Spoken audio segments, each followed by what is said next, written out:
de projecteur à présent sur une initiative de la mairie de Saint-Avertin. Elle vient d'équiper les cantines de ces 3 groupes scolaires de purificateurs d'air. Leur mission, lutter contre la propagation du coronavirus et assainir l'air ambiant dans ces lieux de rassemblement où les contaminations sont encore possibles. Présentation de ce dispositif innovant avec Rémi Carton.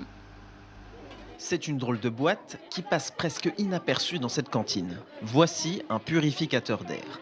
La ville de Saint-Avertin a décidé d'assainir l'air de ses cantines. Lorsque les enfants mangent, la présence d'un purificateur rassure le personnel. Ça améliore nos conditions sanitaires. On a beaucoup d'enfants dans les réfectoires.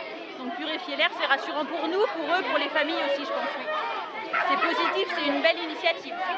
La ville de Saint-Avertin a déboursé 30 000 € pour 10 purificateurs.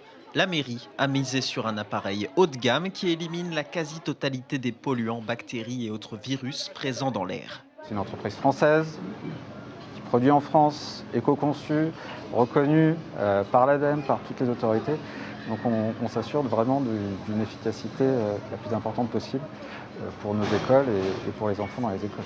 Les purificateurs sont fabriqués dans une usine près de Nantes, mais ils ont été achetés ici, chez ce distributeur basé à Montlouis-sur-Loire. L'air est aspiré sur les côtés ici. Toute l'aspiration de l'air vient ici.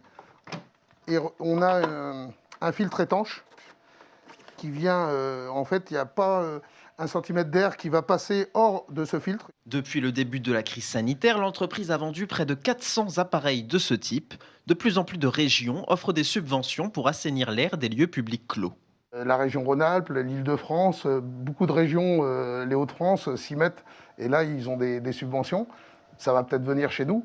Mais en tout cas, Saint-Avertin n'a pas attendu. Et de plus en plus, on a des contacts avec énormément de mairies pour ce type d'appareil. Des capteurs dans l'appareil signalent tout dysfonctionnement. Après les cantines, la mairie de Saint-Avertin réfléchit à équiper ses bureaux de vote de purificateurs pour qu'élection ne rime pas avec contamination.